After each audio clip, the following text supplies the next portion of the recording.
मैं ये सोचने के लिए विवश हो गया कि मैंने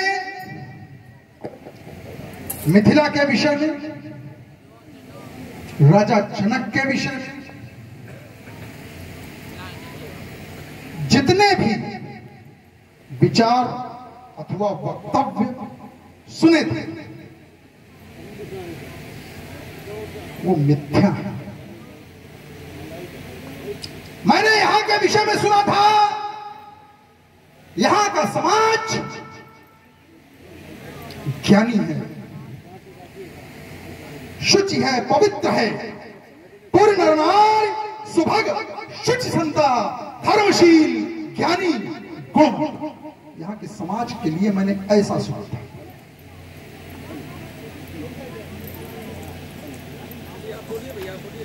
राजा जनक के विषय में मैंने सुना था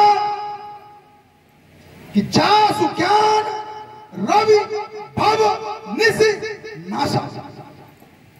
तो जहां का समाज इस प्रकार का हो, जहां का राजा इस प्रकार का हो, जैसे वक्तव्य उसके विषय में सुने जाते हैं, और हम तो ये कहते दूर के ढोल सुहावने होते हैं। यहां आकर जब मैंने देखा, हाँ, शास्त्रों की एक श्रुति यहां बिल्कुल ठीक है। वो क्या है? स्वार्थ लाग करे सब प्रीति, सुर नर मुनि सब।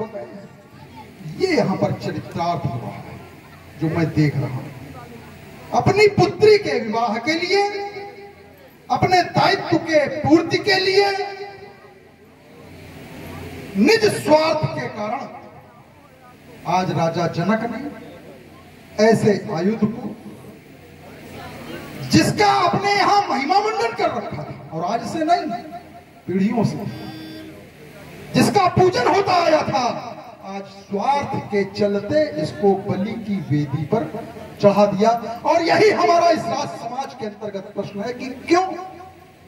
यदि राजा विद्वान, समाज विद्वान, तो ये निर्णय राजा के द्वारा क्यों?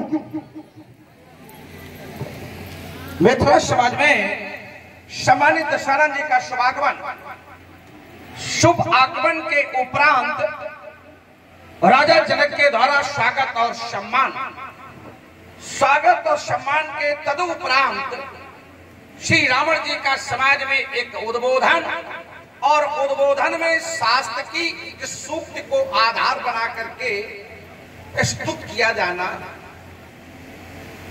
शास्त्र की सूक्त का आधार बनाया कि स्वार्थ लाग करे सब प्रीति, और सुर नर मुनि सबकी ये रीति। चलिए इसी विषय को लेकर के हम अपने विचार प्रस्तुत करें। उसके पहले आने वाले आगंतुक का स्वागत और सम्मान करना ये हमारे कर्तव्य है, हमारे संस्कार है, ये हमारी संस्कृति है, हमारे आचार हैं, हमारे विचार हैं। क्यों है? क्योंकि मैंने आपके संदर्भ में जाना है तो बताया गया, रावण नाम वीर पर बंदा।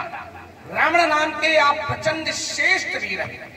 जब श्रेष्ठ शब्द की ओर ध्यान हमारा गया तो वीरों की 4 कोटियां बताई गई: भट्ट, उद्भट, सुभट, महाभट्ट। तो जब श्रेष्ठ हैं तो आप महाभट्ट कोट के योद्धा हैं, महाभट्ट कोट के भी हैं। सहसा हमारा ध्यान शास्त्र की ओर पहुंचा तो शास्त्रकार ने भी हमें आपके संपुट में ही लाकर कर दिया। उसने कहा, रावण बाण महाभट्ट, हमारी भी कोटि आपके संपुट में ही है। तो मैं सहसा पुनः शास्त्र की ओर अपना ध्यान केंद्रित किया तो शास्त्र कहते हैं, वीर वीरेन पूजते हैं। एक वीर को दूसरे वीर की पूजा करनी चाहिए। इसी सिद्धांत का मैं पालन करता हुआ आपके स्वागत और सम्मान के लिए खड़ा हुआ। दूसरा एक बड़ा महत्वपूर्ण कारण है, आप हमारे मान्य के भी मान हैं।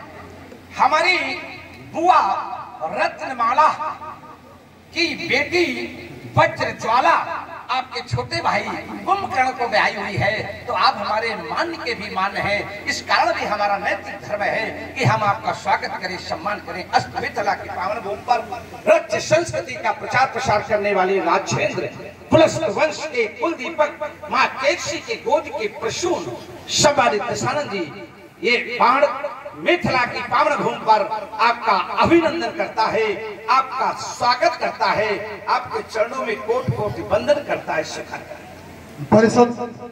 परिसवन शोणितपुराधीश महाकाल बाण, जय जय श्री भोलेनाथ। जय जय भोलेनाथ की सम्मानित दशानंद जी, मैंने आपके वक्तव्य को सुना और विचार करने लगा।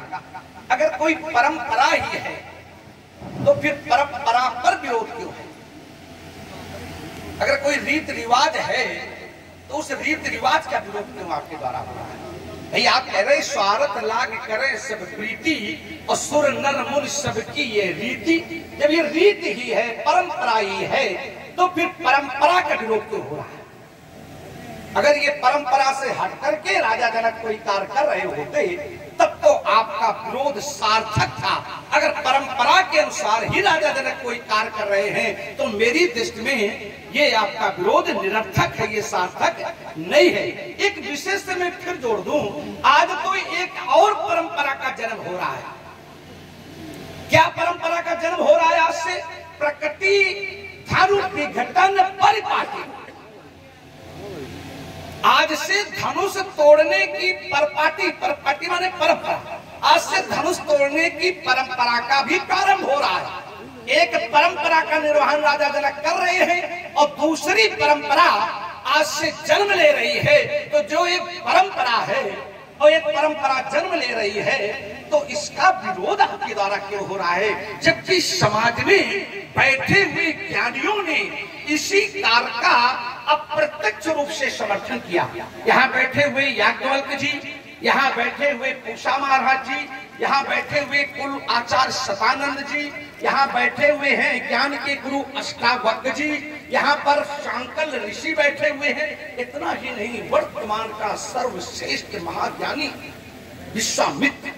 विश्वामित्र महामुनि ज्ञानी, वो भी बैठे हुए हैं और उनके द्वारा भी अभी तक इस रीति रिवाज का, इस परंपरा का विरोध नहीं किया गया है।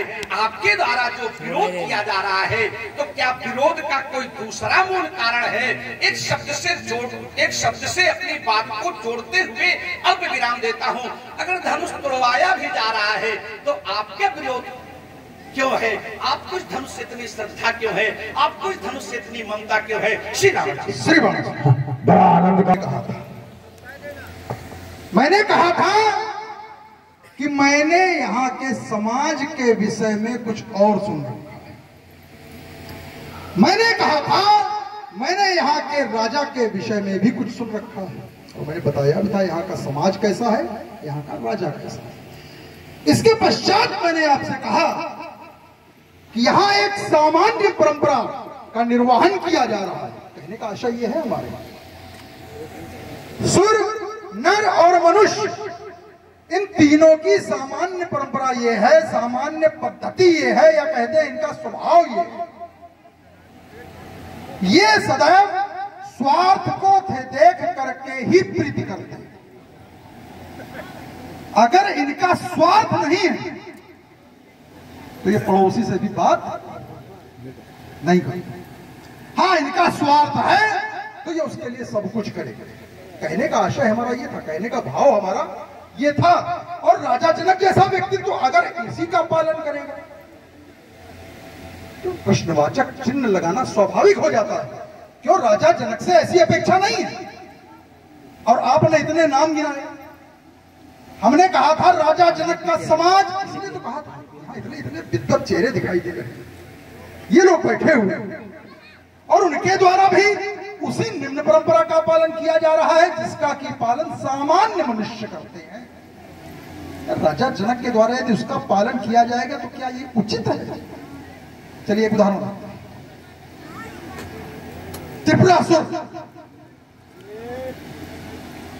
त्रिपुरासुर 3 दैत्य, तारकाक्ष, कमलाक्ष और विद्युत माली, तीनों दैत्य त्रिपुरों में वास करते थे।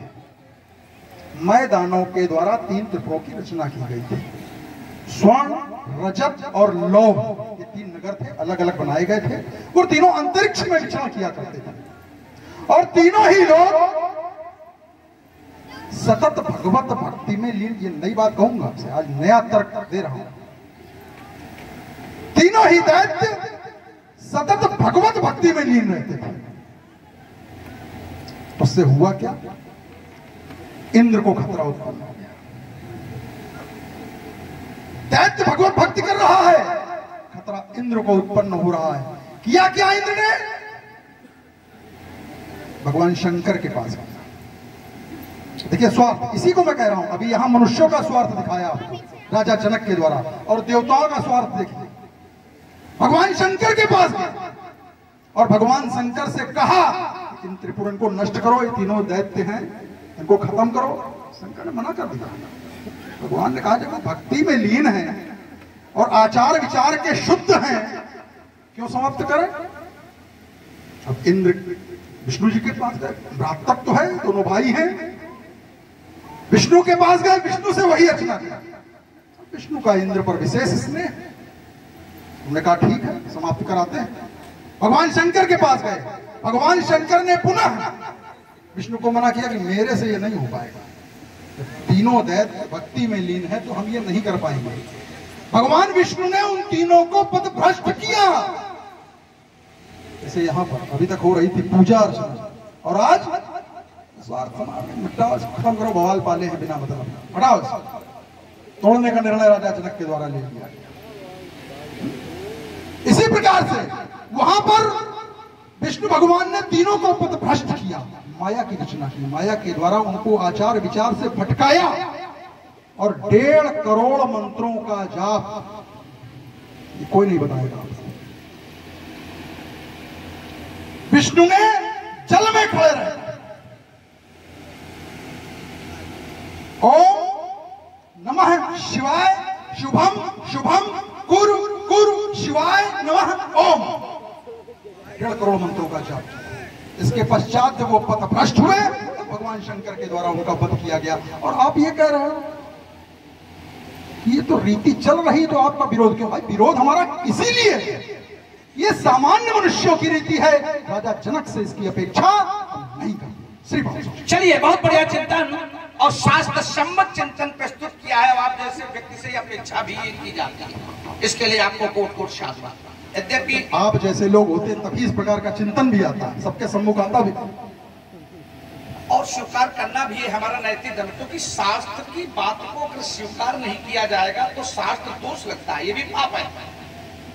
प्रायः शास्त्र की बात को भी लोग स्वीकार नहीं करते हैं और अपनी बात पर अडिग रहते हैं, चाहे उनकी उचित हो अथवा अनुचित हो। चलिए इसी पर हमारे चिंतन, और शायद आपको बहुत अच्छा लगेगा नवीन चिंतन।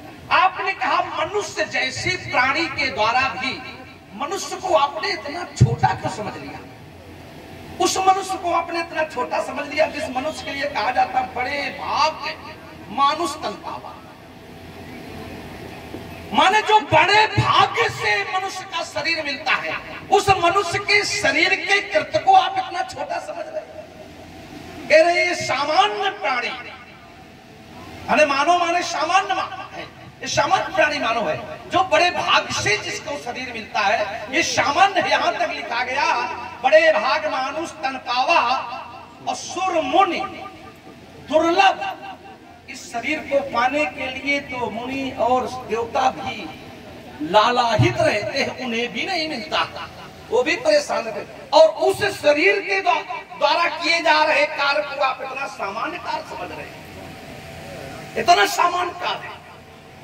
चलिए इस वार्ता पर केवल इतनी ही बात मैं कहूंगा, दूसरी बात नहीं जोड़ूंगा, नहीं फिर थोड़ा अतिरिक्त हो जाएगा। आपने कहा कि त्रिपुरासुर का वध किया गया, यद्यपि ये भगवान के भक्त थे, और विस्तृत न करते हुए संक्षेप में मैं दे रहा हूं। अगर किसी व्यक्ति के द्वारा कोई कार्य हो जाए रावण जी, तो अगर कार्य अनुचित है, असामाजिक है, तो फिर उसे पुरस्कार नहीं मिलना चाहिए, समाज में उसे सम्मान नहीं मिलना चाहिए। अगर कोई व्यक्ति कोई भी कार्य उचित या अनुचित कर दे, उचित करे तो सम्मान मिले, पुरस्कार मिले, ये तो समझ में आता है। अगर अनुचित कर दे तो क्या उसे फिर भी पुरस्कृत किया जाता है? फिर उसे पुरस्कृत नहीं किया जाता है। भगवान शंकर ने जिस समय त्रिपुरासुर का वध किया तो उस समय उनको एक उपाधि मिल गई, वो त्रिपुरारी कहने लगी। अगर ये अनुचित था तो फिर वो त्रिपुरारी की उपाधि से कैसे विभूषित हो गए? क्योंकि उपाधि तो व्यक्ति को उसी कार्य की मिलती है जिस कार्य को करने में उसने समाज के लिए कोई योगदान दिया है। तो समाज के लिए भगवान शंकर ने, अगर त्रिपुरासुरों को, हम आपकी थोड़ी देर की ये बात स्वीकार कर लें कि देवताओं के लिए ही भगवान शंकर ने अगर त्रिपुराधीशों का वध कर दिया, इसमें अनुचित क्या किया? कुछ भी अनुचित नहीं, मेरे दृष्टि में कोई नहीं, क्योंकि वो पद भ्रष्ट हो गए थे। महत्वपूर्ण विषय तो ये है कि वो पद भ्रष्ट हुए क्यों? अगर वो पद भ्रष्ट हुए हैं तो फिर उसे उनका दंड मिलना ही चाहिए। और भक्ति स्थायी नहीं होती है श्री रामन जी, भक्ति तो अस्थायी होती है। जब तक आपने भक्ति की, जब तक आपकी श्रद्धा रही, जब तक इष्ट के प्रति आस्था रही, जब तक आप इष्ट के प्रति अपनी उपासना, आराधना, साधना प्रस्तुत करते रहे, तब तक आपकी भक्ति रही। और जो ही इनसे विरक्त हुए आपकी भक्ति समाप्त हो गई। इससे स्पष्ट होता है कि त्रिपुराधीशों की जब तक उनसे आस्था रही, जब तक उनसे श्रद्धा रही, जब तक उनसे कुछ लालसा रही, तब तक वो उनके प्रति भक्त के रूप में प्रस्तुत होते रहे। और कुछ न कुछ ऐसी घटना घटी कि वो पदभ्रष्ट हो गए। तो जब कोई अगर व्यक्ति पदभ्रष्ट हो जाए तो क्या संसार में उसे भी जीने का अधिकार है? ये मैं एक वार्ता विषय दे रहा हूं आपके लिए कि अगर कोई व्यक्ति पदभ्रष्ट हो जाए, आताताई हो जाए, समाज के लिए समस्या है, तो क्या उसे भी जीने का अधिकार है? मेरी दृष्टि में श्री रामन जी, उसे भी जीने का अधिकार नहीं है। और ठीक भगवान विष्णु ने, भगवान शंकर ने और देवताओं ने जो योजना बनाई, बिल्कुल समाज कल्याण के लिए, समाज हित के लिए उन्होंने योजना को बनाया और योजना के तहत त्रिपुराधीशों का वध कर दिया। हमारा एक विषय आया था कि धनुष टूट रहा है। आपने कहा ये सामान्य रीति रिवाज, हमने कहा एक परपाटी का और भी जन्म हो रहा है। स्वार्थ में ये धनुष तोड़ा जा रहा है। हम आपकी बात बिल्कुल सहज स्वीकार कर लेते हैं। एक आध्यात्मिक चिंतन से मैं बात को जोड़ूंगा, फिर इस बात को कहूंगा। सीता भूमि से उत्पन्न है, सीता भूमि जा, भूमि पृथ्वी की बेटी है और पृथ्वी पर राज्य करने वाला प्रत्येक राजा भूपति कहलाता है। भू का स्वामी है, भू का मालिक है, भू का नाथ है, भू का रक्षक है, भू का पति है। तो ये तो सभी राजाओं का नैतिक धर्म बनता है कि सीता के विवाह में अपना अपना अंशदान प्रदान करें, क्योंकि सीता तो भूमि की बेटी है, कोई राजा जनक की व्यक्तिगत बेटी नहीं है। राजा जनक ने उसे जाया नहीं है, राजा जनक के यहाँ केवल खेली है, राजा जनक ने उसका पालन किया है, राजा जनक के द्वारा वो पालित पुत्री है। माता सुनैना के गर्भ से उसका प्रादुर्भाव नहीं हुआ है, वो तो भूमि से मिली। राजा जनक ने लालन पालन किया, 6 वर्ष की हो गई है और 6 वर्ष की जब कन्या हो गई, उसके द्वारा किए गए अलौकिक तथ्य को देखने के बाद, जानने के बाद, अगर राजा जनक ने अलौकिक निर्णय ले लिया तो इसमें फिर हम ये नहीं समझ पा रहे हैं आपके विरोध का क्या कारण है। फिर मैं अपनी बात को बड़ा आनंद का